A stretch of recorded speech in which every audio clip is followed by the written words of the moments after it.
Good afternoon, everyone. Just a few minutes ago, as many of you have seen, we had another example of the real-world results that the Trump administration is getting in its pro-jobs agenda.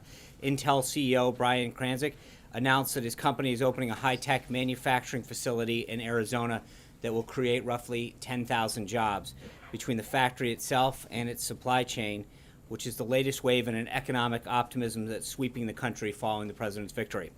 In his inaugural address, the president laid out an ambitious vision to create 25 million jobs over the next decade.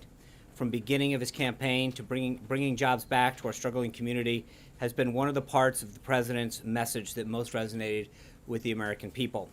Having hired tens of thousands of people himself, the president is keenly aware of what prevents businesses from being successful in creating jobs in the current economy.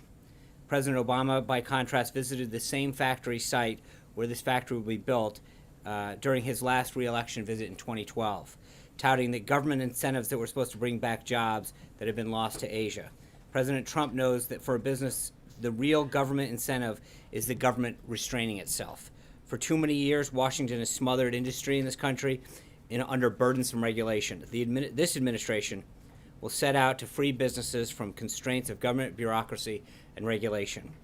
Under the president's Buy American, Hire American agenda, the government is going to get out of the way of businesses to allow them to thrive. Just last week, the president signed what we've been calling the one in, two out executive order requiring that every new federal regulation that's adopted, two must be eliminated.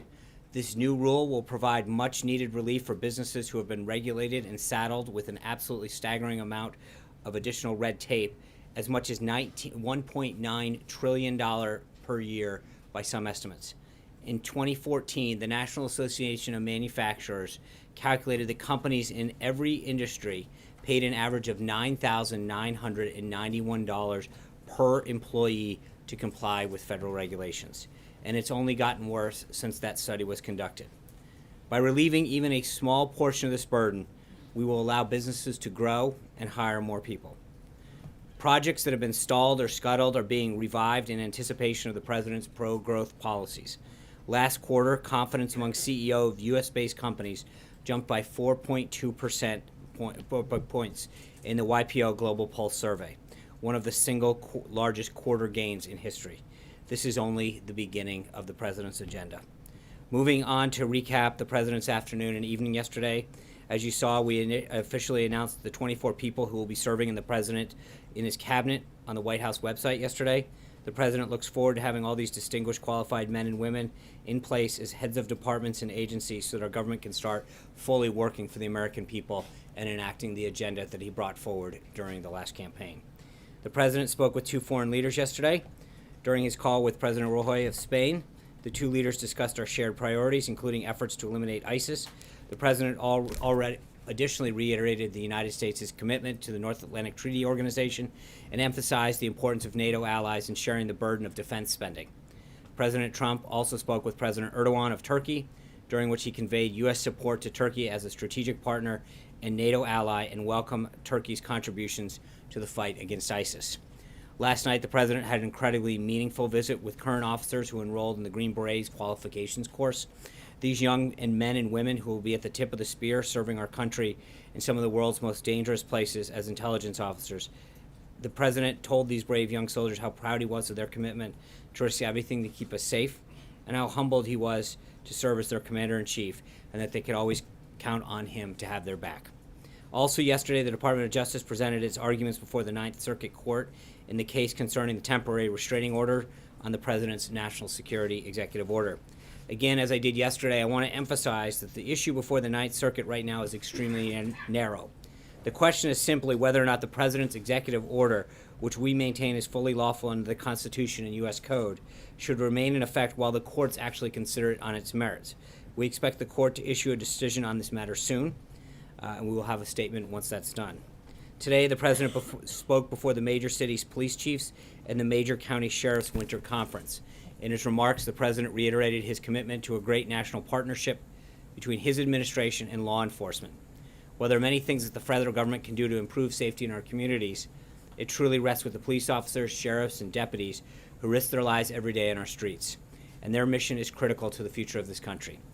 These brave men and women have a true friend in the White House, and as the President said many times, we must protect those who protect us. He will continue to do that throughout his administration. Later this afternoon, the President will participate in a standing legislative strategy meeting of his team here.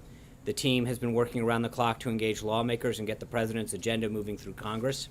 Yesterday, the Vice President attended the Republican policy lunch where he discussed how the administration will work with the Senate to deliver results for the American people. Of course, the Vice President also cast a historic vote for Secretary of Education Betsy DeVos on the floor of the Senate and then later swore her in his office across the street. The larger Intergovernmental Affairs team is maintaining direct communications to state, local, and tribal leaders so that we know what issues are affecting local communities.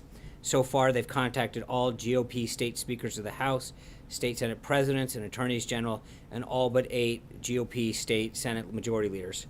Our legislative team is also obviously engaged in Judge Gorsuch's nomination. He had another full day of meetings in the Senate with both Republicans and Democrats. He met this morning with Senators Flake and Heitkamp, and this afternoon he met with Senators Cotton, Blumenthal, McCaskill, and Heller. We're also pleased to see another Democrat, Senator Jeanne Shaheen of New Hampshire, come out and say that the eminently qualified Judge Gorsuch deserves an up or down vote. That brings us now to 9 total Democrats who have come out and expressed a willingness to treat Judge Gorsuch fairly. We hope more Democrats will continue to join their colleagues in fulfilling their constitutional duty to offer advice and consent on the President's nominee. Also on the Hill, we expect Attorney General Designate Sessions to receive a full vote on the floor of the Senate tonight. As unfortunately has become commonplace in the Senate, Democrats once again spent hours last night in a counterproductive discussion about one of President Trump's clearly qualified nominees, not to mention one of their peers. Senator Sessions has a long and distinguished legal career, serving as both the U.S. Attorney of the Southern District of Alabama and also as Alabama's Attorney General. The President looks forward to Senator Sessions' return to the Department of Justice, where he will continue his service to our nation as our Chief Law Enforcement Officer. We also anticipate votes later this week on Secretary-Designate Price and Mnuchin. Finally, before I open up for questions, the White House has spoken with the governor of Louisiana about the severe weather in the Gulf Coast. We've also made contact with the mayors of the affected areas. FEMA is monitoring the situation around the clock and is in the process of deploying teams to support response and recovery activities. At this time, there have been no additional requests for federal assistance, and we'll update you should that change. With that, let me go to the first question from Curtis Fuller from WLWT NBC in Cincinnati, Ohio. Well, good afternoon. Cincinnati, among other cities, has recently voted to become a sanctuary city. City leaders here are vowing not to enforce federal immigration laws without a specific request. They also say they want to be open and welcoming to refugees. My question today: how will President Trump respond? Will Cincinnati face economic or other sanctions, including, for example, funding of the Brent Spence Bridge, which he said he would fund when he was on the campaign trail? Thanks, Curtis. As I've noted before, at the end of the day, this order is about 2 things. 1, keeping our city safe, and 2, respecting the hard-earned taxpayers who send their money to the federal government. And the President's going to do everything he can within the scope of the executive order to make sure that cities who don't comply with it, counties and other institutions that remain sanctuary cities, don't get federal government funding in compliance with the executive order. I think more areas like Miami-Dade down in Florida understand the importance of this order, and we hope cities like Cincinnati and other communities around the country follow their lead and comply with that. With that, Anita Kumar. I have 2 questions. The first one is, can you tell us who is paying or how this is happening with the Prime Minister Abe's visit to Mar-a-Lago? Who will be paying for that? I asked the White House yesterday. They referred me to State. State referred me to the Japanese government, who didn't respond. It seems as if the Prime Minister was paying and the money was going to Treasury, as previously discussed before. You mean when he travels here or to Mar-a-Lago? Okay. Then it seems the White House would know that. Let me get back to you on that. I will follow up with you. So, on the exact financing, I'm not sure how that flows, but I'd be glad to find out. Okay. Second question was, during the hearing yesterday that you talked about, Ninth Circuit, there was some discussion about whether there needed to be a tweak to the executive order that to make it clear that legal permanent residents would not be included. in that, and there was some back and forth on that. Will there be a tweet? Will there be a? Well, I think there was further guidance that I spoke about that went out. I think it's been a week ago. Correct me if I'm wrong, but and talked about. We wanted to make it very, very clear that legal permanent residents were not included in that. But again, remember, we're not talking about the merits of the order right now. This discussion that happened last night and that the court will be ruling on is specific to the temporary restraining order and whether or not it should be maintained until there's a further discussion on the merits. So, again, I don't want to get into the legal nuances, but right now the guidance is very clear that was issued several days ago, if not a week ago, that this is not about legal permanent residents. So that they are excluded from this, and I don't know why there would be that discussion. That clarification has been made. Jeff? Sean, you said you're not talking about the merits of the order. Was the president this morning talking about the merits of the order when he called it disgraceful, the hearing that he heard last night? He wasn't arguing before the Ninth Circuit, Jeff. The last night was a motion before the Ninth Circuit on the temporary restraining order. I think the president was very clear that U.S. Code and the Constitution clearly give the president all the authority that's needed to make sure that he can regulate who comes into this country and prevent any acts of, anyone who's not coming to this country in a peaceful manner. The code, 8 U.S. Code 1152, is very, very clear on this. And so I think the president was pointing out the same issue that we had in Boston, which is once we had a chance to argue it on the merits, we won on it. And so I think that's what he clearly did not argue in front of the Ninth Circuit last night. So understood. They called it disgraceful. But by calling it disgraceful, is that the type of language? Yeah. that I think is the to president, branches when of you look government? at the U.S. Code and how clear it's written and the authority and power it gives the president to do what is necessary to keep this country safe and regulate who comes into this country, I think it's a very, very clear reading. And the president was very, I think he further went on and said it doesn't matter what level of education you're at. I don't think you could misread this. So I think Insulting an appointee I think he to the was very federal clear, bench. Jeff. So thank you, Daniel Halper. I was curious about this tweet that President Trump about his daughter's brand. Yeah. And then it was retweeted by the POTUS account. What's the standard that the president's doing in regards to his family businesses or that businesses? Well, I think this was less about his family's business and an attack on his daughter.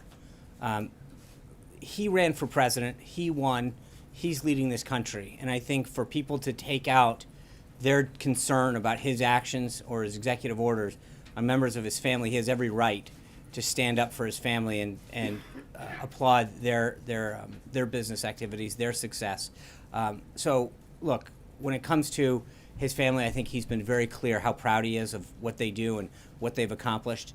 And for someone to take out their concern with his policies on a family member of his is not acceptable, and the president has every right as a father to stand up for them. I'm going to go to Norma Garcia from KXTX. Thank you. Thanks. In Texas, there is a big push to penalize sanctuary cities. In this state and other states around the country, there is a growing concern among undocumented immigrants whose lives are deeply rooted in the United States and who have no criminal records. My question is this administration ready to tackle comprehensive immigration reform? If so, can you give us a timeline for it? If not, what is the plan to deal with undocumented immigrants who live in this country long term? Thanks, Norma. I think, this has come up several times. I don't think that anybody doubts the president's concern or priority that is placed on immigration. He's talked about it on, when you talk about a comprehensive approach, he's talked about building a wall. He's talked about making sure we go after criminals in this country. He's talked about walking through the process and addressing DACA and DAPA in time. I think this is a big problem. There's no question that both on the security side and on reforming the current immigration system that is so clearly broken, that he is walking through this already, both in terms of executive action, and then we'll continue to work through Congress. So to your question about the timeline, I think he's already enacting several pieces of it, and he's going to work with Congress to get further down that. Eamon Javers. Sean. Callie. Both the same family. Two for you, Sean, here. Playing off of the question at the back from Daniel there on the business activities that you described the president taking offense to. Nordstrom has come out and says this was not a political decision, it was a business decision. Ivanka Trump, as you know, has said she has divorced herself, separated herself from her business. So how is she being treated unfairly if she's not a Well, part I think of there's the clearly a targeting of her brand and her name still out there. Well, so she's not directly running the company; it's still her name on it, and there's clearly efforts that to undermine that name based on her father's positions on particular policies that he's taken. This is a direct attack on his policies and her name and so that there's clearly an attempt for him to stand up for her because she is being maligned because they have a problem with his policies. John Roberts. Sean, and actually to clarify that, the timing of that tweet, it looked like it was right after No, his it president, wasn't. PDB, during, can you just. I've heard the conjecture. He was free when that happened. Thank you. For Second asking. question was on the No, law. that the was actually lawsuit. that's two. Oh, I'm sorry. That was a clarification of the one. The president tweeted today that if he does not prevail in court, talking about the Yeah. lawsuit issue, that we will never be safe. We will never have the safety and security we're entitled to. What does that mean? Does that mean that this is the only tool in his toolbox, and if this EO gets batted down by the courts, we're toast? No, but I think that when you and I mean again, let's 8 U.S. Code 1182 says whenever the president finds that the entry of an alien or any class of aliens into the United States would be detrimental to the interests of the United States, he may by proclamation and for such periods as he shall deem necessary suspend the entry of aliens or any class of aliens or immigrants or non-immigrants or impose on the entry of aliens or restrictions he may deem necessary and appropriate. I guess at some point, if you don't look at that statute and say that the president has the power that Congress and the president have deemed necessary to keep this country safe, you've got to wonder how far you're going to allow that to get eroded. So the point is that at some area, you've got to wonder if the president isn't able to execute on the power that's been vested into him and is codified in U.S. code. At some point, you have to wonder what else is at question. But we have a president that acted 100% lawfully to keep people out of this country from 7 countries that we did not have the proper information to ensure they were coming into this country with the appropriate means and motives. If at some point the president doesn't have the power, as given to him in law, to protect this country, I think that really questions what a slippery slope we're on.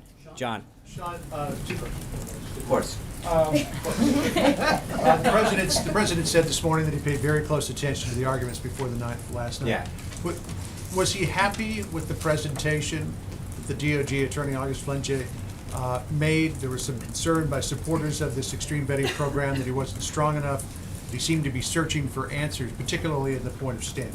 I think there was a lot of back and forth during that entire argument. He made some solid points, and I think that he did what he had to represent the president's case and to represent the administration's case on the TRO. I think the president has really focused on the merits of this case and looking forward to getting it back either to the Ninth Circuit or to the lower court or however it has to move. He feels very confident on the merits, and that's where I think his focus has been. So I'm not concerned. I think the president's main concern has been on the merits of this case and making sure that an executive order that was lawfully executed and went through the entire process. Remember, we've got to go back and remember that the DOJ's Office of Legal Compliance vetted this order, deemed it was legal. So we've followed the entire process to make sure that this was done correctly, constitutionally, legally, and every otherwise. And so to now our focus is making sure that whether or not we have to wait a day or two or whatever for the TRO, we look forward to the opportunity to discuss this on the merits. Jen Jacobs. Hey, whoa. Sorry. Come on. Just as a point of clarification, Go. second question. Now you're going So he was happy with his presentation? He thought it I was think he strong is looking forward to the merits of this discussion. And I think he was pleased with some of the points that got made, but his focus is on the merits of the order and making sure that ultimately we're able to do what we can to get this order back in place and protect the American people. Jen. The Muslim Brotherhood. Arrested too. Look at what Hallie started. We have reported that Russia has sent its biggest shipment of missiles ever to Syria. Just wondering what the White House's reaction is. I think we'll have to. We don't have any comment on this time. Okay, the Jen. Muslim Brotherhood. Yeah. Is it accurate that the administration is weighing labeling the Muslim Brotherhood a terrorist organization, and will you do the same for Iran's Islamic Revolutionary Guard? I think there's no one that can question the president's commitment to fully attacking and addressing the threat that we face by radical Islamic terrorism. He has been made very clear during the campaign that the first step is understanding, knowing, and proclaiming who the enemy is, and he's going to do whatever it takes. That being said, I'm not going to get ahead of any announcements that we may or may not have coming in the near future, but make no mistake, the president understands the threat that our nation faces, and he's going to do everything he can to attack it, root it out, and destroy it. Cecilia. Thank you. The president also said today that in the last 2 weeks, he's learned a lot and that terrorism is far greater, and that terrorism is a far greater threat than people understand. That sounds like he is telling the American public that they have something to fear. Is there a specific threat that he is talking about? And should the American public, based on that statement right there, be fearful? No, but I think the American people should understand that the president's committed to doing this. We face a very, very real threat in ISIS and radical Islamic terrorism, and that we've got to do everything he can, and that the reason that he is taking the steps that he is because we must remain ever vigilant. We can't let our guard down. We have to be ahead of the curve, and that the president is going to take the steps necessary to protect this country and its people. And that the idea that we should sit back and not fully appreciate the constant threat that we're in, it's week after week, month after month, that we're hearing of another instance, lone wolf, et cetera, that is going throughout this country. Throughout the world. My apologies. And so I think what the president's doing is trying to make sure that the American people understand that he's doing everything he can to protect them and to keep our institutions and our people safe.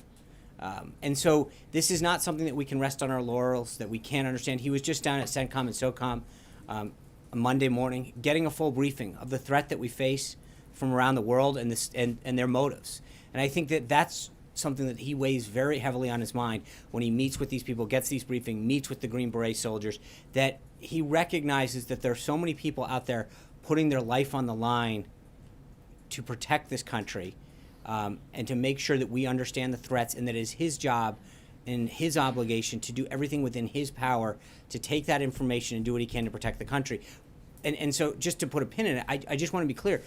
While we may not face an imminent threat today, we don't know when that next threat comes. Is it next week? Is it next month? Is it next year? But the president wants to get ahead of the curve and make sure that we're not talking about what we should have done, but taking every step necessary to make sure that it doesn't happen. Steve. But is the threat today greater than it was yesterday or last week? Because that's what he's saying. I understand what he's saying. What I'm telling you is that we shouldn't ever be behind the curve on the threats that this country faces. We should make sure we don't know when the next one's coming. We don't know when the next lone wolf is coming.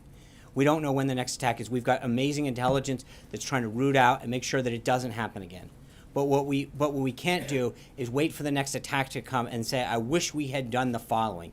And the steps that he's taken are proactively making this country and our people safer. Steve. Sean, what was the White House response to the Republican proposal for a carbon tax floated today? And separately, could you just set up tomorrow's meeting with the airline CEOs a little bit? What do you hope to get out of it? What do you hope to discuss? So I'm not going to comment on pending legislation. We'll wait to see where that comes. That's just not going to be a habit of ours to comment on every bill that gets introduced or marked up in committee until we have a statement of administration policy.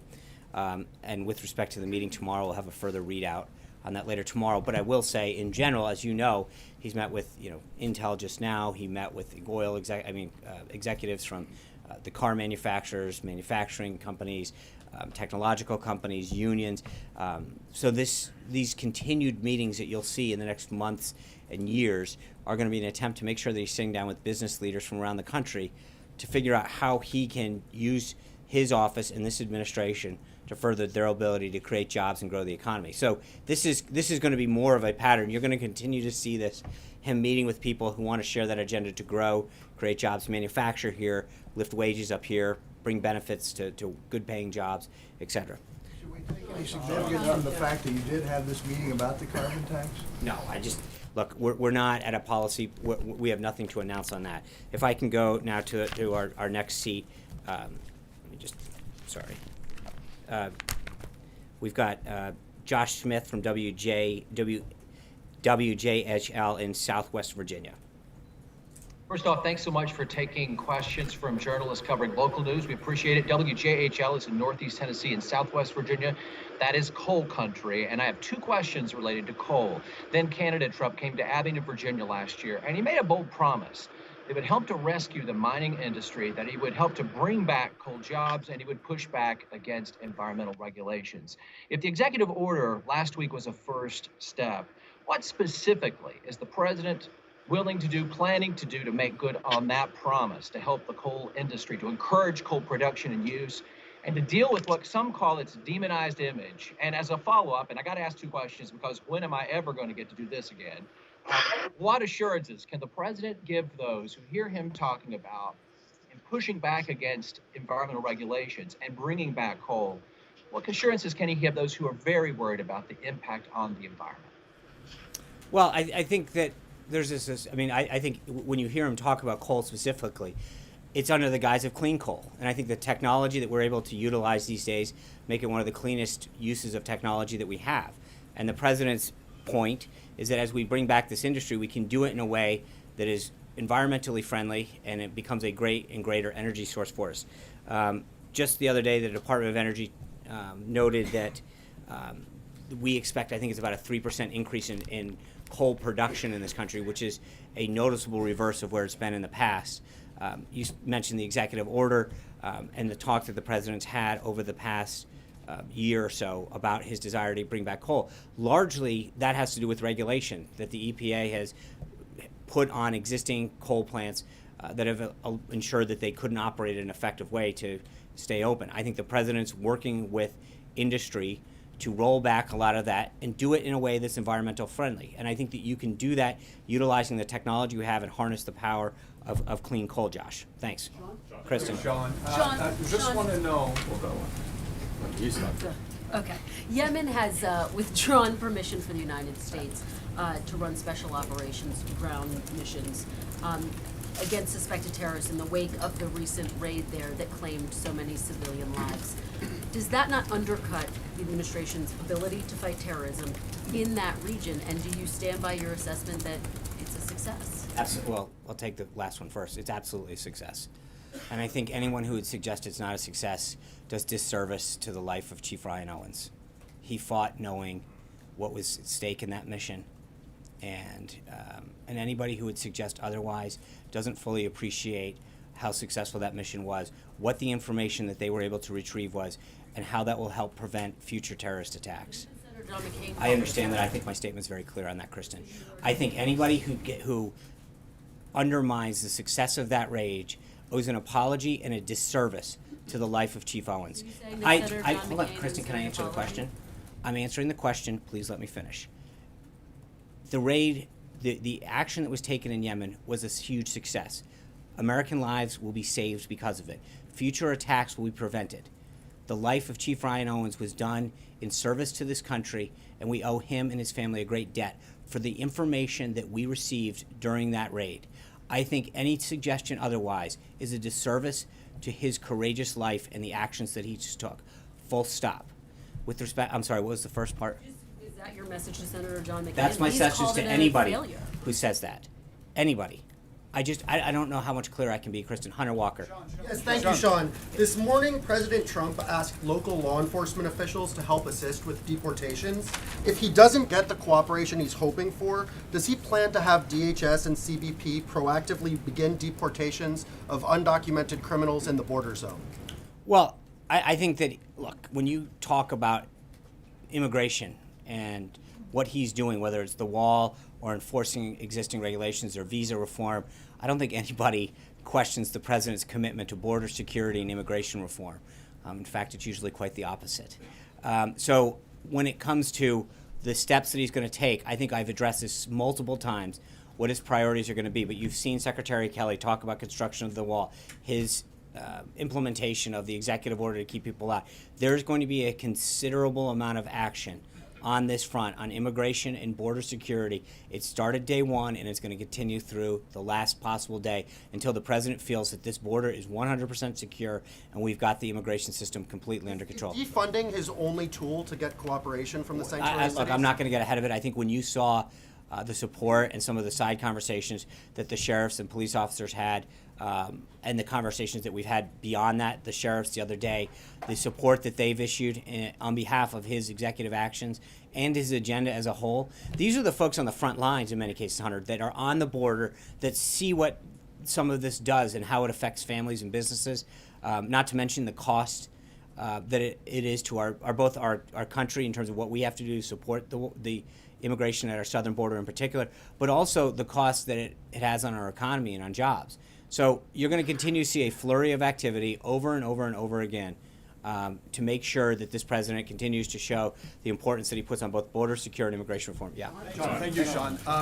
Yesterday on CNN, Kellyanne Conway confirmed that, announced that Prime Minister Trudeau is going to be here next week. Can you confirm which day? Have discussions on reviewing the Canadian part of NAFTA started? And can you confirm that Sarah Palin is being considered as ambassador to Ottawa?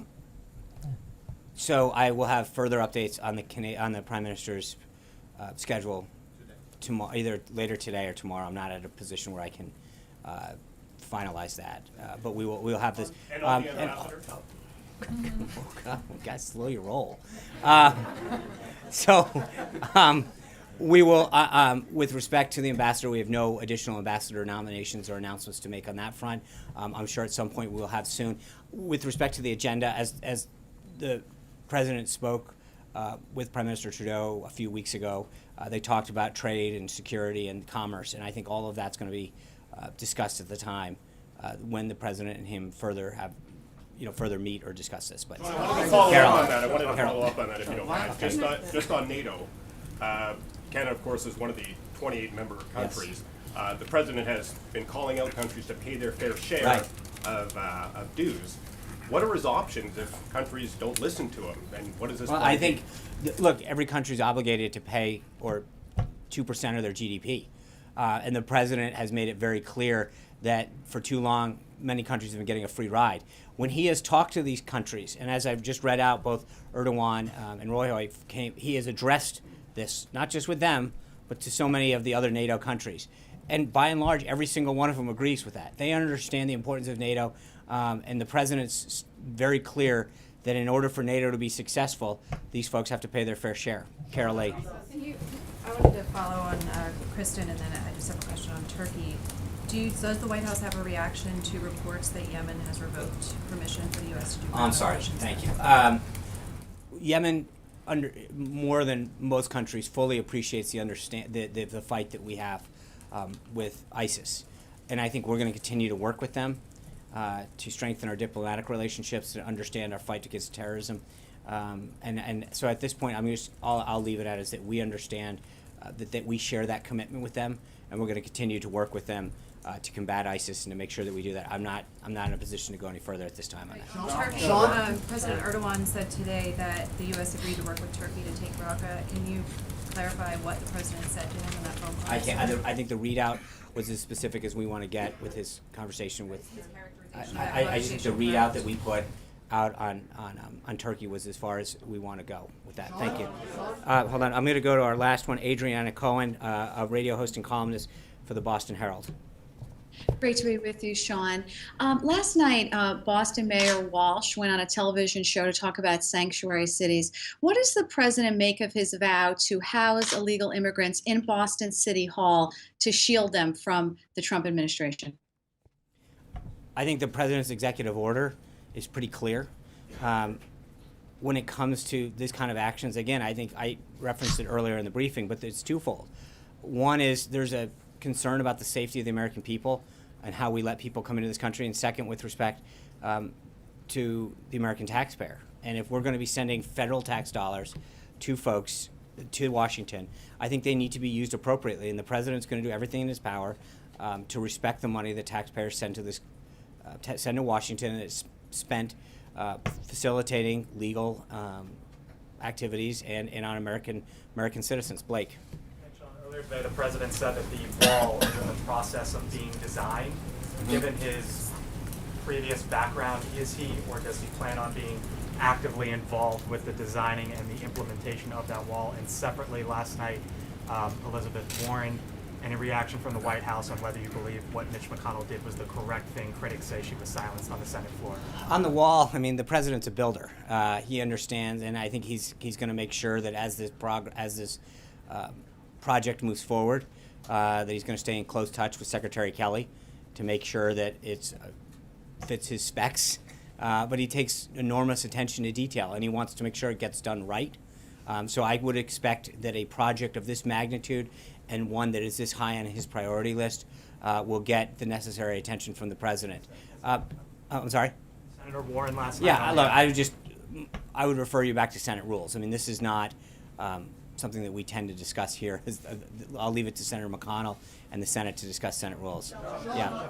I sort of follow up again on Yemen. Yeah. I'm just not sure exactly what you're trying to say here. It seems like the report was that the Yemeni government has asked the U.S. to stop doing any ground operations with regards to AQ-8P. Is that the request that you got from the Yemeni government? I will have further information on that going forward. I think we are in touch with Yemeni officials. We're working this through diplomatic channels, but they understand the fight and the commitment that we both share when it comes to rooting out ISIS. And I'll have more information on that. Can I just ask on the president's tweet, Hallie had mentioned one part of it. The other part of it this morning was that there's been a big increase in traffic to the U.S. from certain areas. Can you say what certain areas he's referring to and what data is he leaning on? I'll get back to you on that. I've got to pull the data field on that. Margaret, yeah. 2 questions. Turkey.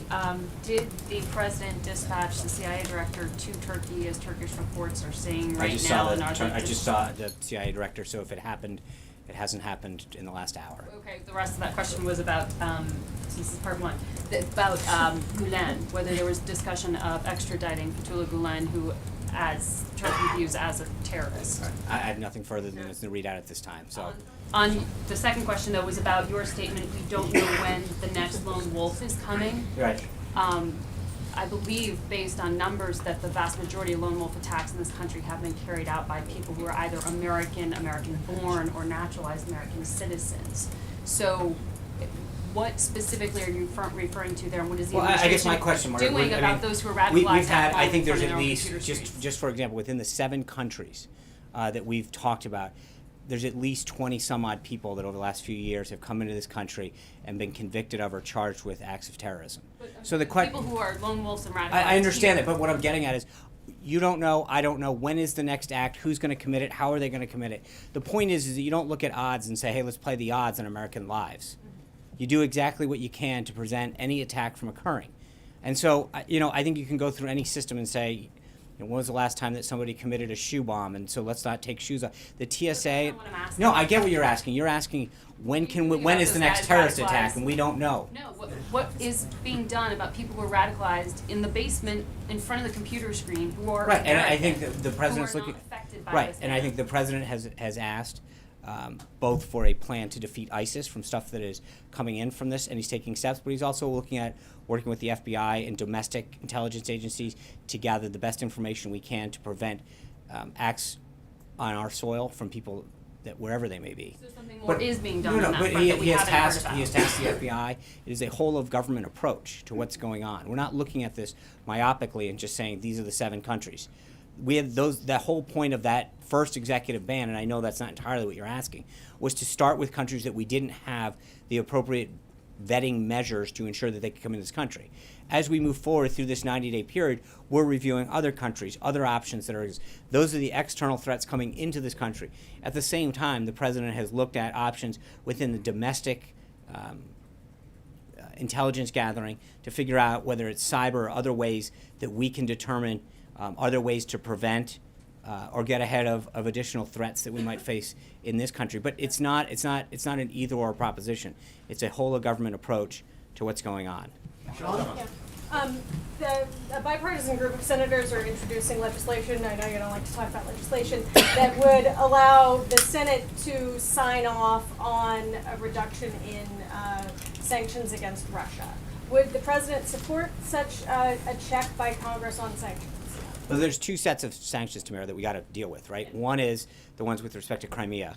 And I think that Ambassador Haley has addressed that very forcefully at the UN, that until Russia leaves Crimea, that those sanctions are a non-starter. With respect to the other ones, I don't want to get ahead of the legislation, if that's what that specifically is dealing with. But again, we're not going to get into pending legislation. With respect to the sanctions that specifically deal with Ukraine and Crimea. I think Ambassador Haley has spoken very, very clearly about them. Yeah. Sean, thanks. The President said this morning in his address to the law enforcement officials that they'll have a zero tolerance policy for attacks against law enforcement officers. As a specific policy proposals, what does that mean exactly? More death penalty cases on the federal level? What does he mean? I think that what the president said, not just yesterday with his meeting with the sheriffs, but then today, is that he wants them to understand that he has a true friend. They have a true friend in the White House, somebody who understands the dangers that they face every day by putting their lives on the line to protect the American people, whether it's pulling someone up for a traffic stop and not knowing what's in the car, or going up to a house to serve a warrant and not knowing who's behind that door.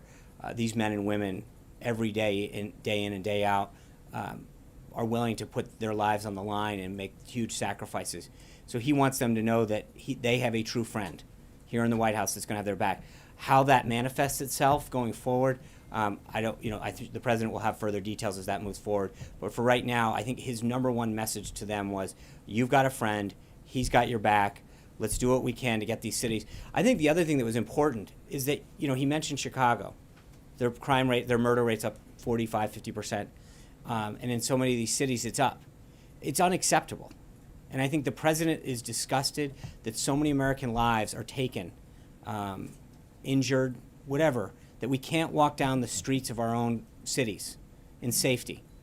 And I think he wants to make sure that they understand his commitment, not just to preventing acts of terrorism from coming into this country, but also that whether it's gang violence or whatever, that people feel safe and that the law enforcement is empowered to do what it can to keep our country, our community safe, to work with communities, to establish policies that both respect our citizens, but do so in a way that makes them feel safe and allows them to drive and walk down the streets of our city. Charlie. Yeah, journalist Matt Drudge tweeted today that the Republican Party should be sued for fraud. Basically, upset about the lack of any legislation to repeal Obamacare or any tax cut legislation. So what's your message to him and anyone else who's worried about sort of the big push in the beginning, who might be concerned that that momentum is stalling? I think it's hardly stalling. I think it's a mammoth thing to repeal and replace. I think there's no question the president's commitment to doing this. You've heard Speaker Ryan talk about how we should be able to have this wrapped up by the end of the year. It's a big bill. It got jammed through, and it was very sweeping. And we're talking about 1/5 of our economy. We can either do it quickly, as the Democrats did, and end up with a monstrosity where premiums go up, access is limited, or we can do it right. And I think the president, while he wants to get this done as soon as possible and understand what's at stake, he wants to do it right. He understands how important health care is to American families and individuals. And so his goal is to get it done right and have an outcome that achieves the goals that it sets out to do. That's it, plain and simple. April. Sean, I have a series of questions. I want to go. Look what you started, Hallie Jackson. Don't blame it on Holly, okay?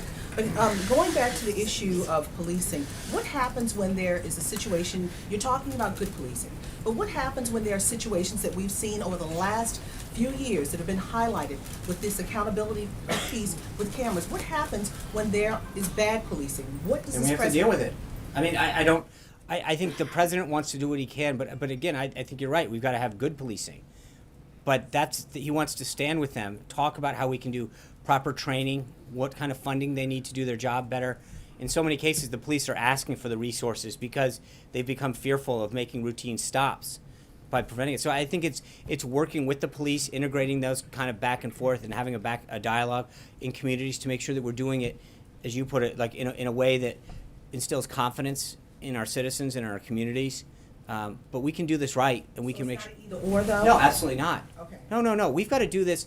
Look, police officers from around this country, on a daily basis, put their lives out there, and I think that they want to keep communities safe. Like teachers, they entered this no cop signs up or sheriff because of the money. Like teachers, they do it because they care about this community, they care about making this country better, their community better.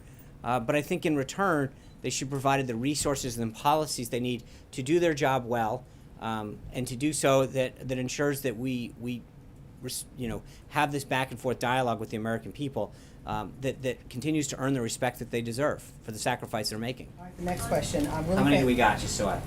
Maybe three more. No. It's Black History Month, let me go. All right. So look, all right. You can play that once. I got a couple more days. All right. So listen, on the issue of last evening with Elizabeth Warren, Coretta Scott King, these words. I want to get your reaction to these words that were not allowed. Mr. Sessions has used the awesome power of his office to chill the free exercise of the vote by black citizens in the district he now seeks to serve as a federal judge. And she's basically saying that Sessions has an indifference towards criminal violations of civil rights laws. What do you say to that? Well, obviously, we have a lot of respect for her and the sacrifices that she made, and the sacrifices that, frankly, she endured in her life. But I would respectfully disagree with her assessment of Senator Sessions then and now. His record on civil and voting rights, I think, is outstanding. And like Arlen Specter, the late Arlen Specter, I can only hope that if she was still with us today, that after getting to know him and to see his record and his commitment to voting and civil rights, that she would share the same view that Senator Specter did, where he said, although I voted against him, getting to know the man that is now, I regret that vote. And I would hope that if she was still with us today, that she would share that sentiment, because Senator Sessions' record, both as U.S. Attorney for Alabama, as Attorney General, and as Senator, has been one that has stood up for voting rights. He prosecuted the Klan. He stood up for Coretta Scott King getting the getting the gold medal. He has been a tireless advocate of voting and civil rights throughout his career. And I would just hope that if she was still with us today, that she would share the sentiments of former Senator Specter. Okay, and last two, on diversity here, the administration's diversity issues, you've been slammed on that recently. And I understand that there's been a meeting, Vice President Pence has been talking to J.C. Watts, Michael Steele, and others, if you can elaborate on that. And also, there's a lot of groundswell about this HBCU executive order.